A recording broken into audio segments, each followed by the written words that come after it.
एक बार एक व्यक्ति बौद्ध भिक्षु से कहता है कि मुनिवर, मेरे इस दुष्ट मन ने मेरे जीवन को तहस नहस कर दिया है।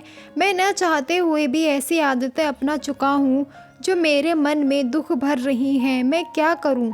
वह बौद्ध भिक्षु उस व्यक्ति से कहते हैं, भंते, कृपया कर इस मन को गाली मत दो, क्योंकि इस मन से बहुमूल्य हमारे जीवन में और कुछ भी नहीं। यह जीवन में ईश्वर के द्वारा दी गई सबसे सर्वश्रेष्ठ भेंट है जो तुम्हें मिली है। इसी मन से तुम चाहो तो संसार में उलझ जाओ और इसी मन से तुम चाहो तो संसार से सुलझ जाओ। कृपया कर इसे दुष्ट ना कहो। वह व्यक्ति पूछता है, मुनिवर, फिर यह मन मुझे हर क्षण भटकाता क्यों है? बौद्ध भिक्षु ने कहा, यह मन तुम्हें नहीं भटकाता, बल्कि तुम खुद भटकना चाहते हो। यह तो केवल तुम्हारा साथ निभाता है। तुम चोरी करोगे तो यह तुम्हें चोरी के उपाय बताएगा। तुम दान करोगे तो यह तुम्हें दान के उपाय बताएगा।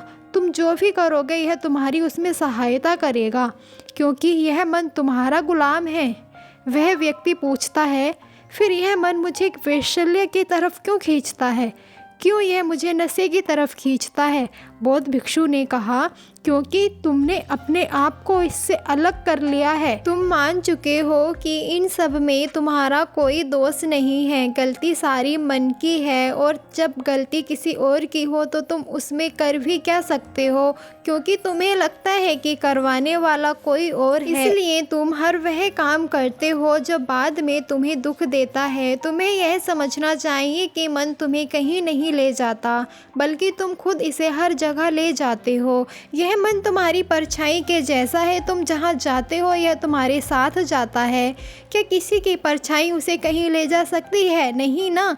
इसीलिए अपने मन को दोष मत दो, बल्कि मन तो तुम्हारा परम सेवक है जो तुम्हारा हर आदेश मानने को तैयार है।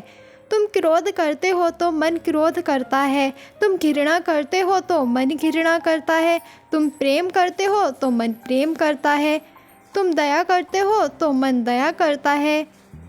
इसलिए मन तुम्हें कहीं नहीं ले जाता, बल्कि जब तुम खुद कहीं जाना चाहते हो तो मन वहाँ तुम्हारा सहयोग करने के लिए जाता है।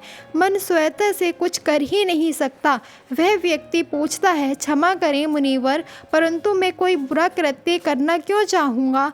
बौद्ध भिक्षु ने कहा, सुख के लालच में जब तुम वैशाल्य जाते हो तो तुम्हें लगता है कि तुम्हें वहाँ सुख मिलेगा। जब तुम नशा करते हो तो तुम्हें लगता है कि तुम्हें इससे सुख मिलेगा, परंतु हर बार तुम्हारे हाथ दुख ही लगता है। इसलिए तुम मेरे पास आए हो। और क्या तुमने इस बात पर ध्यान दिया कि तुम्हारे मन में तुम्हें मेरे पास आने से रोका नहीं? अगर मन बुरा होता तो क्या यह तुम्हें मेरे पास आने देता? क्या यह रास्ते की अड़चन नहीं बनता? लेकिन इसने तुम्हें नहीं रोका, क्योंकि यह वही करता है जो तुम इससे करवाना चाहते हो। और कुछ चीज़ें तुम जानबूझकर करते हो और कुछ चीज़ें जाने अनजाने में हो जाती हैं। भंते, अगर तुम इस मन को अपशब्द कहने की बजाय इसे समझने का प्रयास करो, और जब तुम इस मन को समझ जाओगे तो तुम चाहकर भी इसे गाली ना दे सकोगे। वह व्यक्ति पूछता है, तो अब मुझे क्या करना चाहिए? मैं कैसे इन बुरी आदतों को छोड़ूं जो मेरे जीवन में प्रवेश कर चुकी हैं? क्योंकि मुनिवर, मैंने हर प्रयास कर लिया है। मैं कस्में तक खा चुका हूं, परंतु यह आदतें नहीं छूट रही हैं। बौद्ध भिक्षु ने कहा, अगर बहुत प्रयास के बाद भी बुरी आदतें नहीं छूट रही हैं तो इन्हें छोड़ने का प्रयास छोड़ दो और एक नई आदत बनाओ, और वह आदत है ध्यान की आदत। एक बार इस आदत को अपनाने के बाद चाहे कोई आदत छूटे या न छूटे, परंतु तुम इसे मत छोड़ना, क्योंकि यही एक ऐसी आदत है जो तुम्हें इस काबिल बना सकती है कि तुम अपने मन को समझ सको, इन बुरी आदतों के कारण और निवारण को समझ सको। तो यह चिंता छोड़ दो कि जीवन में कुछ गलत है। बस कुछ सही करने के लिए तैयार हो जाओ और उस सही को करने में पूरा सामर्थ्य लगा दो। वीडियो को अंत तक देखने के लिए धन्यवाद। वीडियो पसंद आई तो कृपया एक लाइक करें।